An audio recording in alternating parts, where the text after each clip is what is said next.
Welcome back to the CTO Playbook, the podcast dedicated to helping CTOs excel. I'm your host, Adam Horner. With 30 years in the industry, including over a decade as a CTO, I have coached and mentored more than 100 engineers and tech leaders. This podcast covers crucial topics for CTOs, providing insights, strategies, and practical advice to help you build and refine your own playbook to excel in your role. In this episode, I'm covering the topic of communication, something that's fairly important to CTOs, in fact, to all leaders, but is often assumed to be as something that we can all do. I'll be covering communication audiences, the mediums through which we communicate, the types of communication that we have, listening, one of the crucial parts of communication, and a few other topics, finishing up with my rough playbook for CTOs for communication. I want to start with a bit of a story. It was many years ago that I was working for a consultancy who in turn were a subcontractor to one of the large prime contractors in the UK. We're talking about a consultancy organization that has hundreds of thousands of employees. And one morning I was in the office and was talking to some of my colleagues that I was working with who worked for this prime contractor. And they had received a fairly important looking email with a video in it, which is quite unusual at the time. And they started watching the video and they didn't seem to mind that I was standing around and was able to watch it at the time. It started off with a relatively young chap in a suit standing in front of a huge piece of hardware that this company was one of the things that they built on a sort of a fairly sunny day. And he started off with this big smile and enthusiastic voice. And he said something along the lines of, "Today, we're announcing 5 changes to divisions, including 2 departmental mergers." And he went on to describe in very over-the-top enthusiastic words these changes that were happening. And I was just looking around and seeing all these people who work for this organization, head in hands, really frustrated, despondent. A couple even slammed their laptops and wandered out. And at the time, I was a little bit confused as to what was going on. But one thing I could certainly tell straight away was that there was a real mismatch between sort of the non-verbal cues and what these people were actually hearing and understanding from this conversation. Clearly, it was an impactful talk. Clearly, people were affected by it. And it was a demonstration of how sort of tone deaf some communication can be. So let's start off by sort of breaking down some of the things that happened in that talk and see if we can understand what it was and then unpack some of the different areas in which we need to be aware of as CTOs as we communicate to see if we can learn from this example of not great communication. So let's talk about the first one first, sort of this mismatch between the non-verbal cues. And I think it's something that a lot of tech leaders don't really understand brilliantly. So what are the non-verbal cues that we need to be looking at? The most obvious one that people talk about is body language. How does your physical movements match or not match to the words that you're saying? Is your body language so extravagant that it's distracting? How about the eye contact? Is the person giving the communication making clear, constant eye contact, or are they constantly shifting away and looking at something else? If there's, again, a mismatch between the kinds of communication and the kind of eye contact you get with the person talking, it can be either distracting, off-putting, or sometimes just confusing, as can the tone. In this case, the tone was completely upbeat, but the content was quite impactful, quite important, and perhaps would have warranted a more serious, sober tone to go with it. Other non-verbal cues that we can have in communication include things like the graphics loaded, included, or used for demonstration. Does the tone of those graphics match the communication? And another thing that's becoming more important today as well is the background. Is somebody talking about some serious work topic and yet they have a tropical background behind them? Unless your work is to do with tropical backgrounds or being in the tropics, there's a mismatch between those two. And so again, do we need to make ourselves more aware of all the non-verbal cues? And I would say that yes, as engineering leaders, technology leaders, generally we do need to be more aware of it than we generally are. So what else is going along in this announcement on the video? So I think one of the other things that was fairly clear was the lack of empathy. The person giving the communication didn't really understand how it was going to be received. And I think that comes down to generally the organization as a whole not listening or not understanding the people who are being spoken to. And that probably comes from not seeking feedback, not looking for feedback. That was definitely something that I heard from the other folks who worked for that organization at the time. And another thing that they did was they had a sort of a one size fits all. Most of the people I worked with were working in software, and there were, hundreds of them working in software.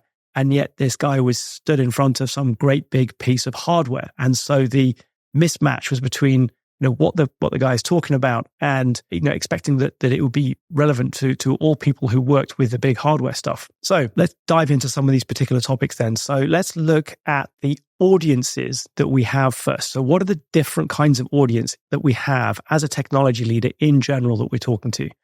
And I've got sort of 6 here, but there may well be more in your organization. So this isn't a definitive list, but what it does try and do is break down a different level of abstraction or technical detail that we might use in different environments. And I think it's important as a technology leader that we are dynamic and conscious of who our audience is.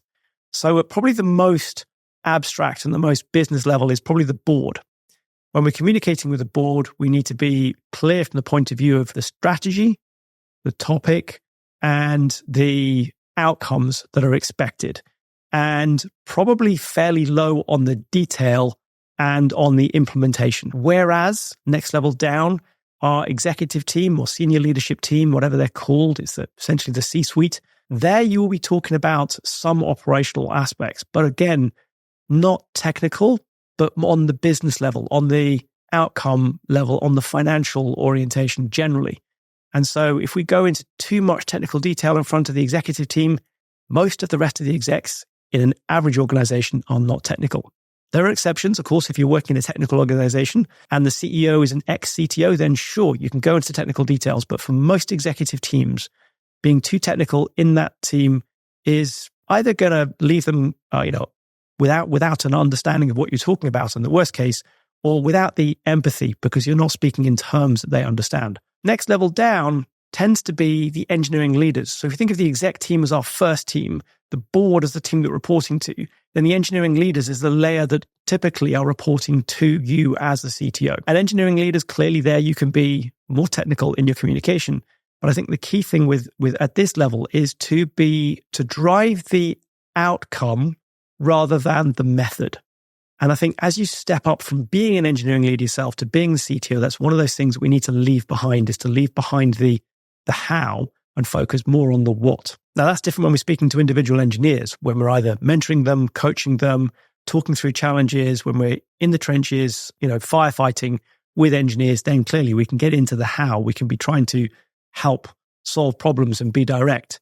But at the same time, with all of these levels, we need to be listening as well. And it becomes really important at the levels, engineers, product teams, the rest of the business, when we're talking to the people at these levels, we need to be very much in listening mode and hearing mode. So we want to try and listen first. So, but the main thing here is that we have different levels of abstraction of our audiences, and our language can range from technical to financial or to the business domain if it's neither of those two.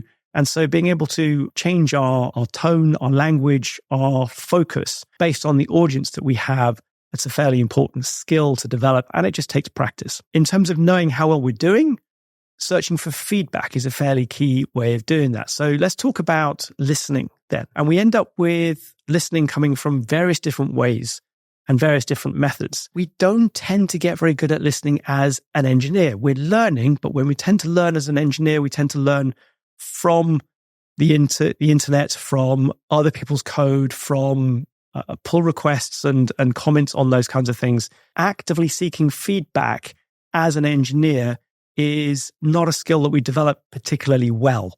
So when we move up into leadership, we need to learn how to get feedback, how to listen, how to be an active listener. Then there's many different ways that we can do that, and we do that differently at different levels of abstraction. So let's start from the most details. When we're talking to individuals in one-to-ones, for example, which are a very important part of leadership communication, one-to-ones, it's important that we ask open-ended questions and use silence as a way to get the other person to speak to us, to talk to us. And then we need to be listening in such a way that we can ask follow-up questions. If we're asking and then waiting simply to get the next word in, to say our next thing, we're not really listening. And, I've seen that go wrong in several different occasions. I've done that myself. Of course, when you're asking, I've asked questions of people and they're not really listening to the answer, and then found myself thinking, I need to ask again because I didn't actually really listen to the question or to the answer to the question that I asked previously. And it doesn't feel great when you're on the other end of that, as we all know. And so making sure that we get that right can save a loss of face or an embarrassing situation. When we're in a team situation, listening is a little bit more different, but it follows the same rules. Open-ended questions are very good. But then we also need to take a mindset of speaking last. We as a leader can influence the way that people think and therefore cut off some of the feedback, communication, and opinions of people in the team if we speak first or give our opinion first or give our expected direction before listening to everybody else's feedback. And another trick is to watch and see who doesn't speak. And for those people who don't speak, encourage them to speak up. One of the good phrases that one of my teachers used is mediate, don't dictate. And the basic idea there is that you're trying to encourage the conversation between others rather than telling everybody else your opinion or what you want or what you think or how you expect it to be. When it comes to the larger group of people, listening becomes more difficult. When we have a larger team and we're dealing with our leaders who in turn then deal with individual contributors, listening at that level becomes a little bit harder. So one of the tools that I have used to good effect in the past is survey tools and anonymous feedback tools. The idea being that you make it safe and expected for people to provide information and to ask tough questions.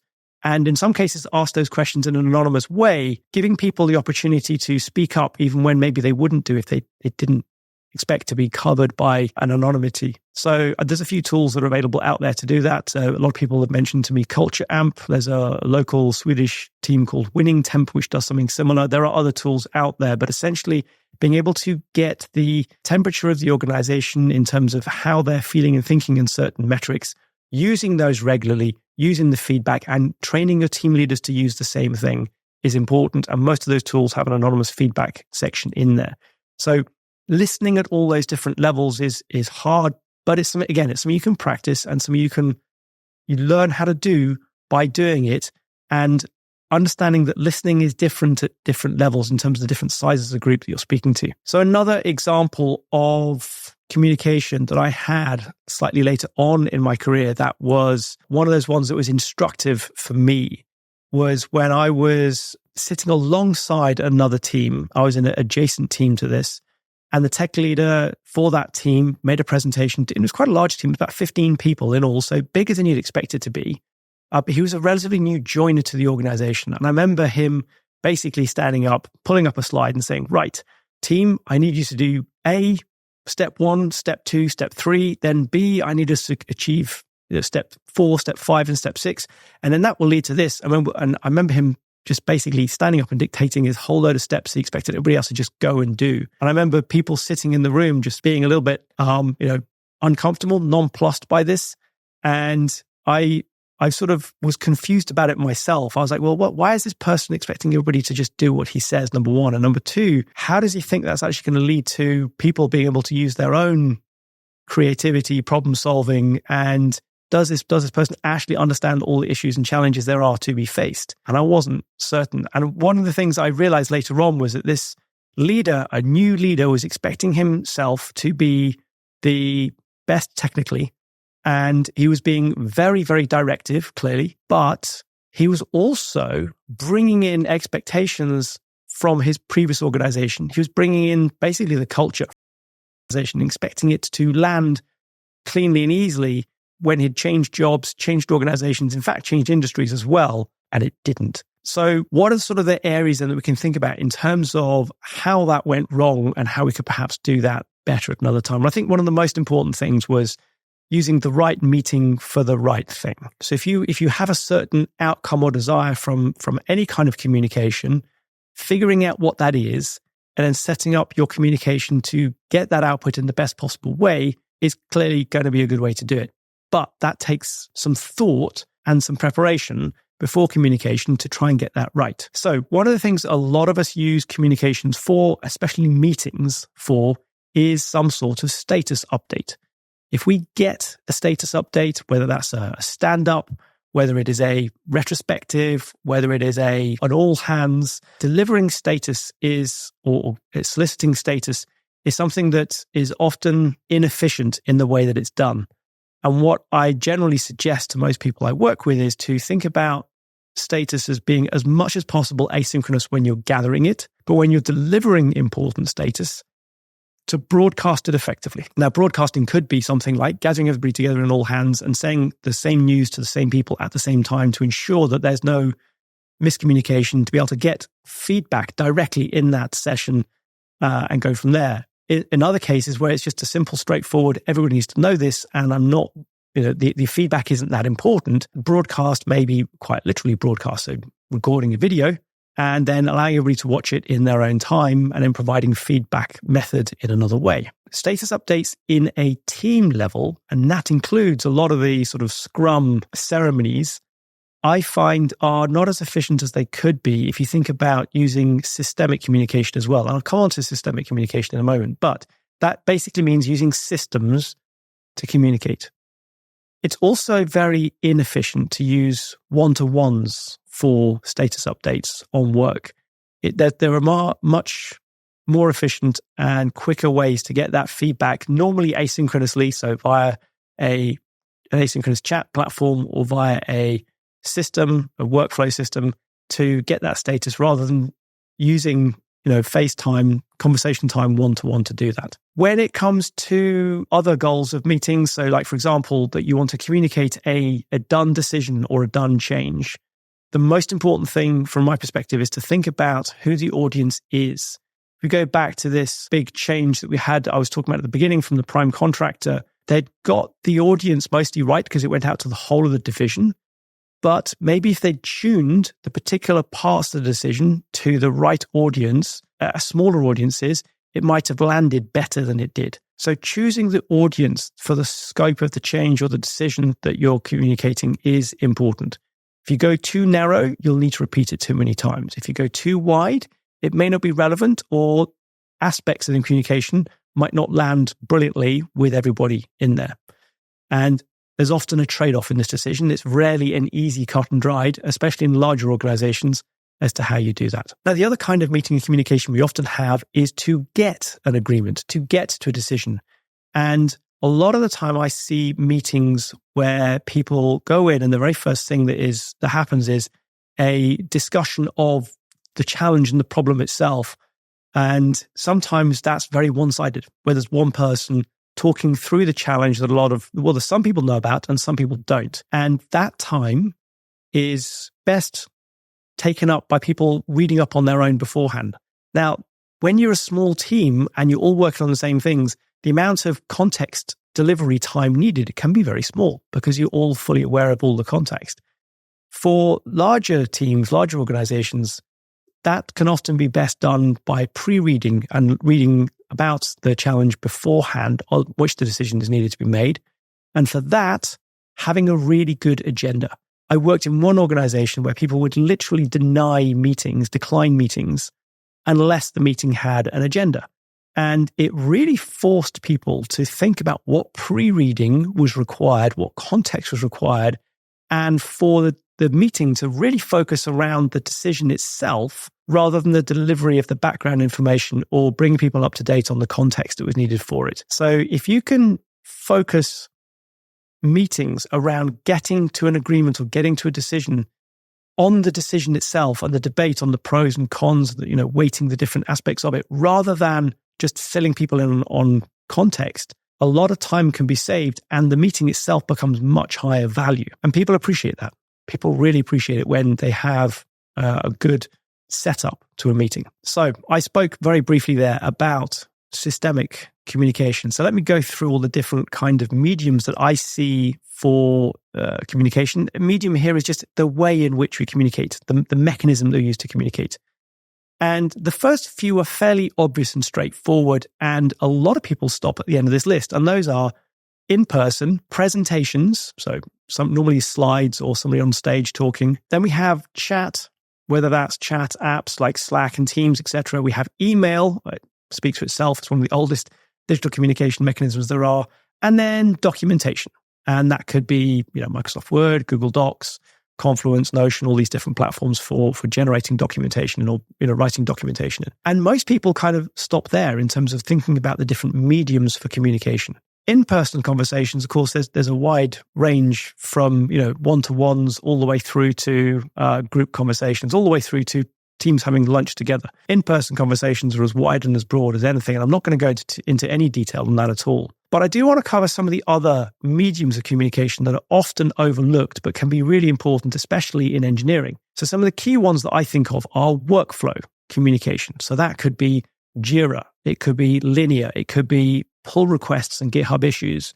These kinds of tickets where information is placed, put, decisions are made upon them, status updates are put onto them, and the aggregation of status becomes quite an important aspect. A whole bunch of tickets together form a release or a feature, and this context about that can be really quite impactful around the organization. And lots of plans can be made around it, and it's often communicated through the workflow platform. So it's a really important source of communication. A lot of engineers think about these kinds of ticketing systems as being a burden to their work or a byproduct of what they need to do.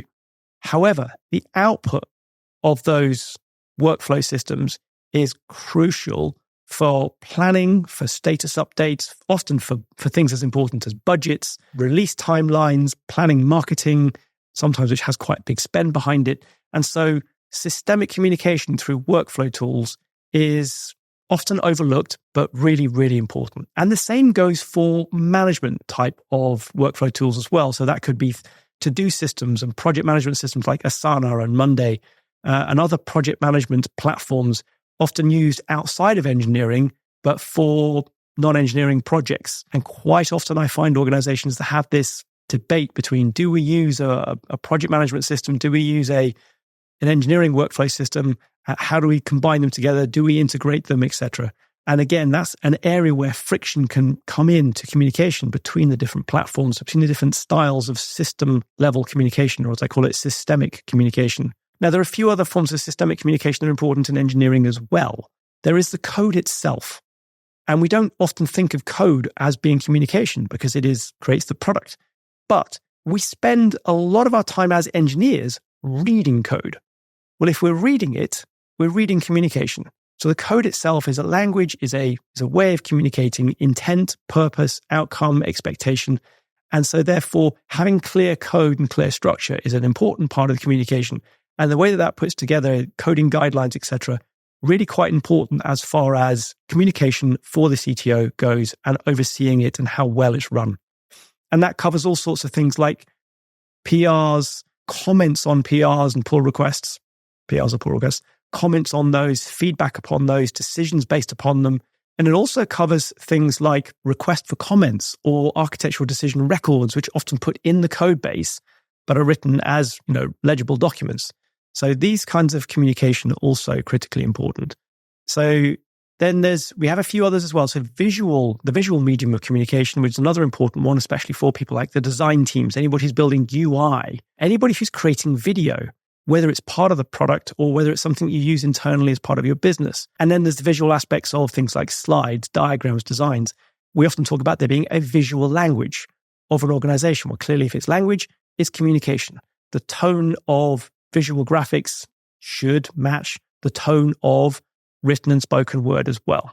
So lots of different mediums for us as CTOs to be aware of, the ones that everybody should be aware of, and then the ones that are specific or more concentrated for engineering in terms of the impact that they have.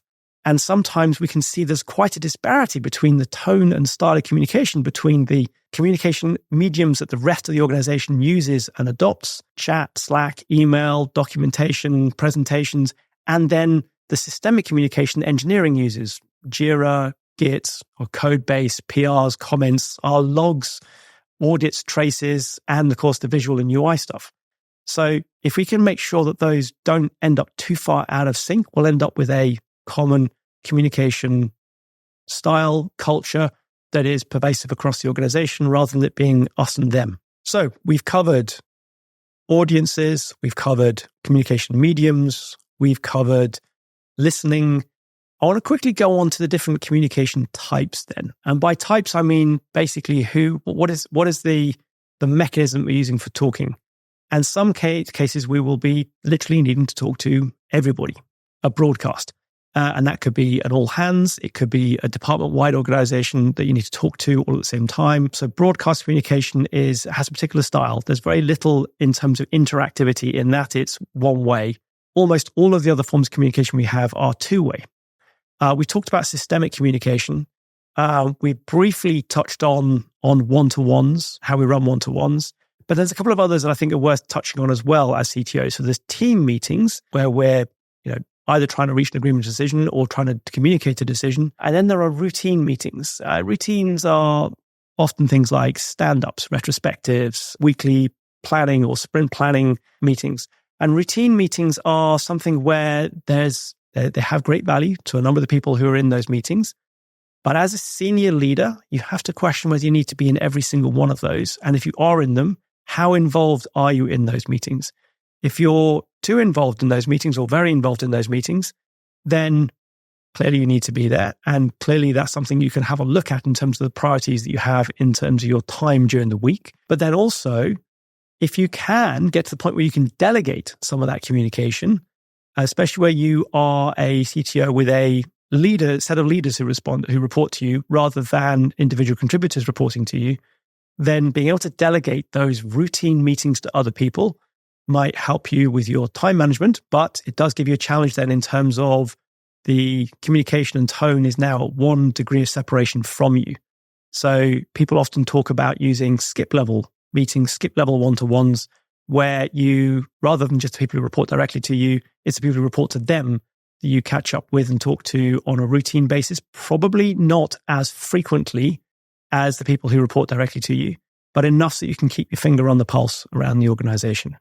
So there's different types of meetings that we have as well. So I want to then just finish off before I go into my sort of playbook for the general rules of communication with an example from very early in my career, because I think it highlights one other aspect of communication that comes up very rarely, but when it does, if it's done right, can be an absolute lifesaver. And that is the crisis. So I was working on a trading floor in an investment bank when 9/11 happened. So in recent memory, one of the biggest crises that has happened. And the reason it was such a crisis for the bank that I was working for at the time was because they had an office in New York, not that close to where the two towers came down, thankfully. It was a terrible tragedy that happened there, but enough that the trading was affected, that people were affected. And I remember at the time, because I was in for a lot of hours on that day, as were many other people in the organization, there was a very, very rapid response to it. Almost all of so on a trading floor, you have news being broadcast across the floor almost all the time. Almost all the news was switched over to the event almost immediately. There were very rapid tannoy announcements, so this loudspeakers over the whole floor announcing what was happening, who was in charge, which aspects were most important at a given time. There was very quick decision making. There was a clear chain of command for how decisions were going to be taken. And when changes had to happen to that, because some people would suddenly find out that somebody they knew very well had been impacted by the changes to the towers, and they would be, unable to continue. And so there's a very rapid change process for swapping in somebody else who could take over from that point onwards. So there was very simple and easy communication to follow, clear and fast decision making, and straightforward, uncomplicated goals. They were difficult to achieve, but there was no confusion about what was needed to be done. And switching modes to this kind of nothing else matters, this is the only thing that's important, and we're going to communicate to you really quickly and early in a crisis is something that I haven't seen as well done as that since then. And it's something that I think is a good lesson, because crises come up quite often, whether it's a full system outage, whether it's a platform that goes down. We've seen enough, major cloud providers who have an entire region or zone or data center go offline. Crises happen that affect the viability of a business often enough. Then there's the malicious types of hacking events, cybersecurity events that can be, business threatening as well. Having a clear, straightforward, timely communication in a time of crisis can literally make the difference between a company surviving and it not. And the technology is almost always a key part of the crisis, for better or worse. And the only thing I can say is about crisis communication is to prepare for it. Most of it you can foresee if you think about it.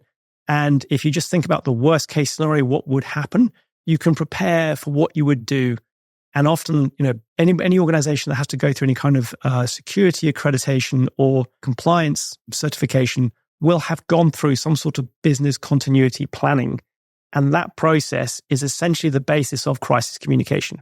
What do you do if nobody can get to the office? What do you do if all of your prime systems go offline? What do you do if the business is losing money rapidly? Which bits do you switch off? Which bits do you communicate to who and who says what?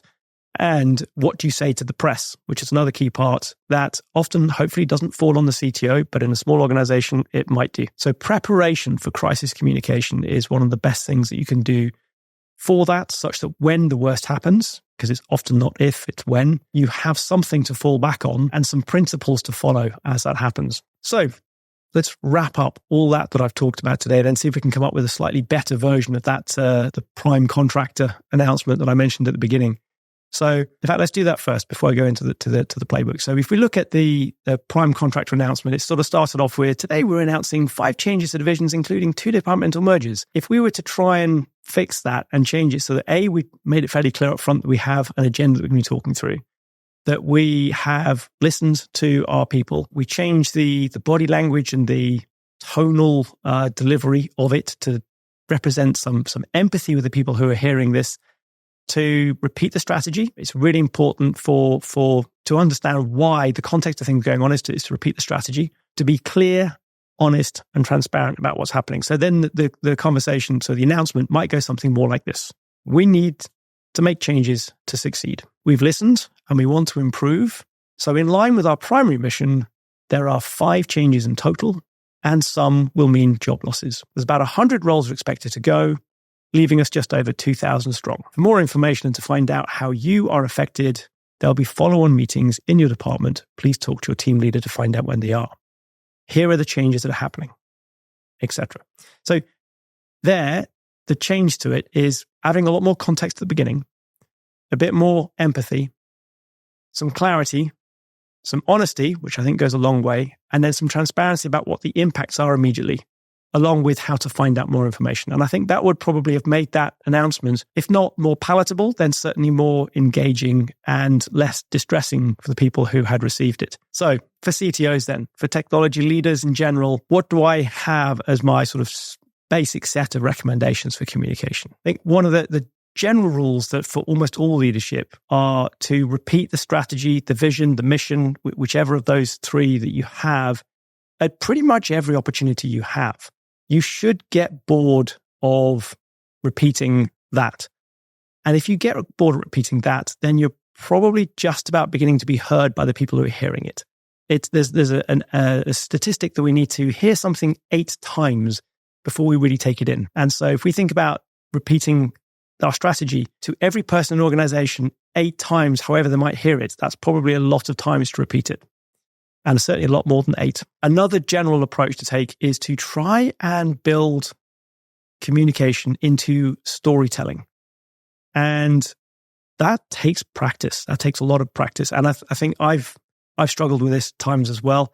I think one of the best tips I ever had about turning communication to storytelling is to think about talking about the challenge and the solution from the point of view of a narrator rather than from the point of view of the hero.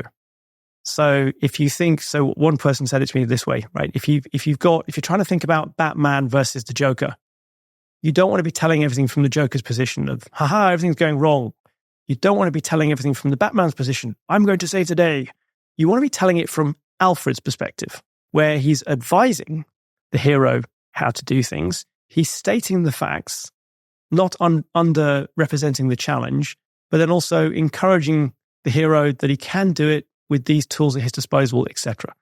And so if we think about storytelling from the point of view of Alfred, Batman's butler, rather than the point of view of either the hero or the villain, the problem, then we're probably on about the right path, and it takes practice. Another thing that's really crucial, and people tell us all the time, to build trust in our communication. How do we do that? With difficulty is the simple answer, but the few steps I have for building trust would be to be transparent and honest wherever you can be. You can't always be transparent, and honesty, though, does tend to be fairly non-negotiable for building trust. Dishonesty will destroy trust fairly quickly. You can't always be as transparent as you want to be, but if you're at least honest about when you can't be transparent, then you're going to go quite a long way. Another way of building trust is to underpromise and overdeliver. That's harder than it sounds, because we always want to be enthusiastic as a leader. We want to be able to be bullish and moving forwards. But if we set ourselves a target that's too high and we miss it, we undermine the trust that we built in people. And then the other aspect is what we spoke about before in terms of nonverbal cues, body language, eye contact, tone, our graphics and visuals, and including the backgrounds that are behind us, to making sure that they line up with the communication that we have. And then for CTOs in particular, there's a few things that go above and beyond that. I think one of them is, I'm going to repeat it again because it's so important, is repeating the strategy that you have, being clear on your vision, clear on the strategy. And the strategy, normally when you talk to engineers, it comes at 3 levels. There's the company strategy, there's the product strategy, and then where you have it, where it's separate, there's a technical strategy or engineering strategy. And being able to articulate those and the right one at the right time is going to be important for CTOs to make sure that they get the why across to the whole of the engineering department. I've seen quite a lot of communication recently where people say, oh, but engineers don't need to understand why, don't need to understand that.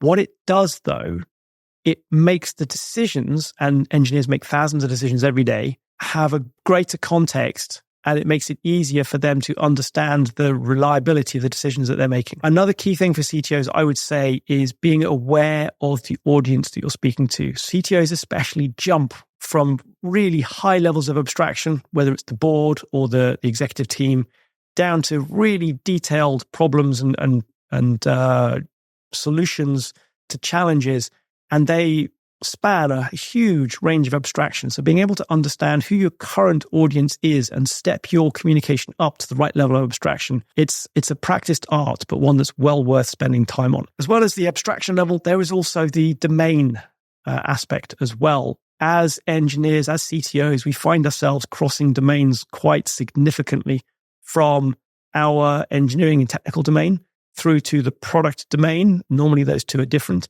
And then to the business domain as well, a third aspect. And so being able to translate comfortably across the different domains that we find ourselves working in will help our communication to be clearer, more concise, and to be understood in the attempt that it was in the way that it was intended to be delivered. 2 tools that I find are very useful are analogies. So this is like that, the other is like this, and then metaphors, comparing something to something in a completely different domain with something that's relevant.